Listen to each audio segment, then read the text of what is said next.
See, I like to think of like if you start with the recorded Portable Smash and listen to them, you're like, wow, this is really good music. You know, like the very well written parts, well arranged, well produced. Mm-hmm. Then you go see them live, and it absolutely blows you away. Mind. Absolutely blows your mind. Yeah. Yeah. So that's probably what it is for me. Yeah. It's like my mind was blown by the live show. Yeah. And I hear their recorded stuff, and it's like, wow, it's a little bit. It's so contained. Well, that was a big thing with Pink Floyd too. Their live shows were. Right. Yeah, they did a live show with quadraphonic sound at one point. So they actually had speakers on the stage. So say the band's like here on the stage, and then you got your audience. They had the two left and right speakers, and then they had another set of speakers at the back. So back, left, and right. And what that allowed them to do at the back of the stage, at the back or the behind audience? the audience, behind the audience. So say the audience is here watching the band. Audience is here, and the audience is surrounded by speakers. Basically, they've got surround sound in a way. Quadraphonic audio. Quadraphonic. I've never heard. It's 4 channels. You haven't heard two. quadraphonic before? Never. So basically, my dad taught me about that. When you're listening, your dad's a Pink Floyd when you listen man. to music. You have left and right. So on headphones, right, you have your left and right side. Sometimes you might hear something's more in the left side or more on the right side. Sure. And you can do that when you have 2 channels, left and right. When you have 4 channels, so it's just surround sound. It's another dimension. It's more than surround sound. It's more than surround. So you can actually move things. So say you've got your audience and you've got your 4 speakers, you can move stuff around within that whole space by making it louder and quieter in all the speakers. It's insane. It's pretty really, really cool. Amazing. So Pink Floyd were doing this live. It's sort of a thing which never kind of took off. Sort of like Blu-ray versus DVD. DVD was massive. Blu-ray was like, it's there, but it wasn't as big. Sort of quadraphonic was a thing which was there, and it didn't go crazy. Maybe they saw it as too much effort. Like, why did they give up on it? Because it was a pretty damn good system. Well, I mean, it worked maybe more for certain genres that maybe weren't mainstream enough. That's true. And then you have money on top of all that has just, tanked it all. And if the money wasn't in it, then it wasn't going to be developed enough. But so Pink Floyd did this live. They were doing this live in the 70s or the 80s. And they'd move sounds around the audience. They'd move, and it was amazing. That's really cool to think about. For their music, right? Because... their music's so atmospheric and almost what's another word? Cinematic as well. Sure. And to be able to that's use a good that word space. to use. Yeah, I see what you're saying there. Yeah, and then coupled with the visual elements. Kind of like War of the Worlds, that musical. That's very cinematic. That's amazing. Very. And I see that when you say that about Pink Floyd, I see it with The Wall. See it with the War of the Worlds. It's the same ballpark, same area of scatology, the study of shit, and that's what we're doing right now. Just talking shit, ladies and gentlemen. Just talking the study of shit. We're just talking shit. We're just talking shit. Quadraphonic sound. But I remember seeing this. Quadraphonic sound is not. There's shit.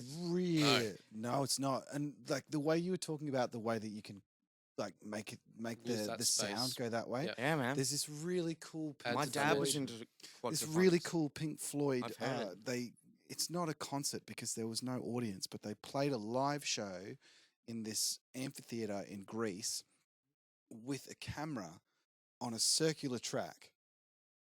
Just going around them in a circle the whole show, and so they've sort of taken that oral concept that they had with this quadraphonic sound and then turned it into a video concept as well. So that you've actually opened up like another dimension of understanding that concept because it's something that you can get on DVD or Blu-ray or steal it from the internet.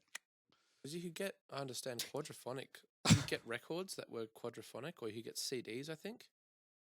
Because you might know more about this. Oh, no, not really. No. I just remember Dad having a quadraphonic setup for a couple of years. Yeah, really? I think he hocked it. Did he? You can. Okay. The idea you could get that. Hard life.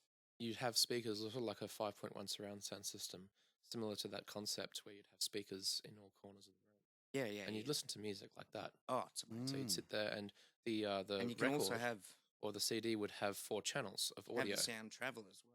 Exactly. Speaker to speaker. Yeah, yeah. Yeah, You can have that's rain really over cool. here, That's so cool. Yeah, exactly, have- man. thunder over Yep. there, Yep. right around It's you. insane what Oh, you can wow. do. It's sort of like having atmospheric. like Oh, it is, yeah. Same. like a one-dimensional where it's like a line from left to right versus having a two-dimensional, which is instead of a line, you've got a plane, and you can move sound anywhere here instead of just from left to right. Imagine if you had Yep. cubophonic sound. Tesseractical sound. Just did some Yeah. did some Elon Musk shit. Yeah, I just shot a car into space. Yeah, he did that, didn't he? Cubophonic sound. Cubophonic. Elon Musk. 3D sound. Junior. And you What so the hell? I can actually offer some insight here. Can you? So 3D sound does actually exist. It exists within headphones most successfully at this point, where they can what they'll do is what you can get is something called a binaural microphone and record sound with that. And what it is, it's basically a plastic head with microphones built into where the ears would be, right? Oh, So what they do, what you do Whose is ears? person who person's would be wearing ears. So they those have a headphones. plastic like a mannequin head kind of thing, and then where the ears are, they have the microphones which are Would you doing have the a recording. microphone in someone's ears. Not someone's ears, like a mannequin head, a plastic head which is made, and they put the microphones where the ears would be Right. to then record. And then what they do is they record something. Called the mannequin. No, they record. They take that head and they put it in the environment, recording something else that they're recording. That head is just there to Okay. simulate someone's head and where someone's ears would be. So basically, if something goes above that head or in front of it or behind it, it sounds actually like it is behind you or above you or to the side of you, based on the reflections from the space that you're in, and all of that in reference to where those two microphones are, where the ears would normally be. Yep. So basically, you're recording exactly as if a human was listening to the actual source. Yep. And in that sense, the recording you can get from that when listened to in headphones will sound like 3D sound. You can hear really? things as if they're like below that. you Triangulate. or behind you or in front of you or to the side you or above you. So you can actually have 3D sound, and it works in another way as well, where you can have sensors on your headphones that you're wearing, coupled with sensors in the room that you're sitting in when you're listening. And when you move your head, you can move your head and it's as if you're in the space where the audio is recorded, because when you move your head, the things will move around corresponding to how you move your head. So Really? yeah, so basically I tried this out once. So I Really? went to Germany to this So if you thing. move your head, you'll hear it You'll differently. hear it differently, as if you're actually in the space. And It's this full ties on. into VR. This The ties into hell? virtual reality. This is why 3D audio exists, because virtual reality, they wanted to shit. be able to have the virtual headphones on, and then when you move your head, the You want the environment change to sound. moves around Sound as well. to So change. say there's like a record player playing a song over there, and I've got the 3D audio going on. I move my head, and the record player will move over that way. And so I'll hear that difference in my headphones. Same as like things move above you and below you. And so I experienced this. I went to Germany to this festival, which was like all about production of music for games, for any kind of media, games, film, anything. And they had this guy come in and explain this software that you can get as a music composer, where you can actually compose in 3D. So I put this VR headset on and headphones on, and I was in a church. I was in a cathedral. I could see and I could look around and I could see I was in a cathedral. And I was a choir over there, and there was a band, like an orchestra over there. And I could move my head around. And as I moved my head around, the orchestra would move and the band would move. So I was actually there, right? And then I could, furthermore, the really cool thing was then I could, like in VR with the controllers that I had, I could select certain things and bring them closer or further away or move them up or down in the virtual environment that I had. And I could mix audio that way in 3D. Fuck.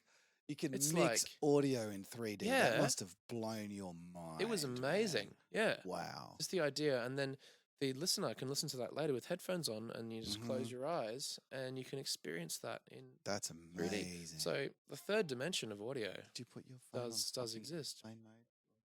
Joey? No. Robert.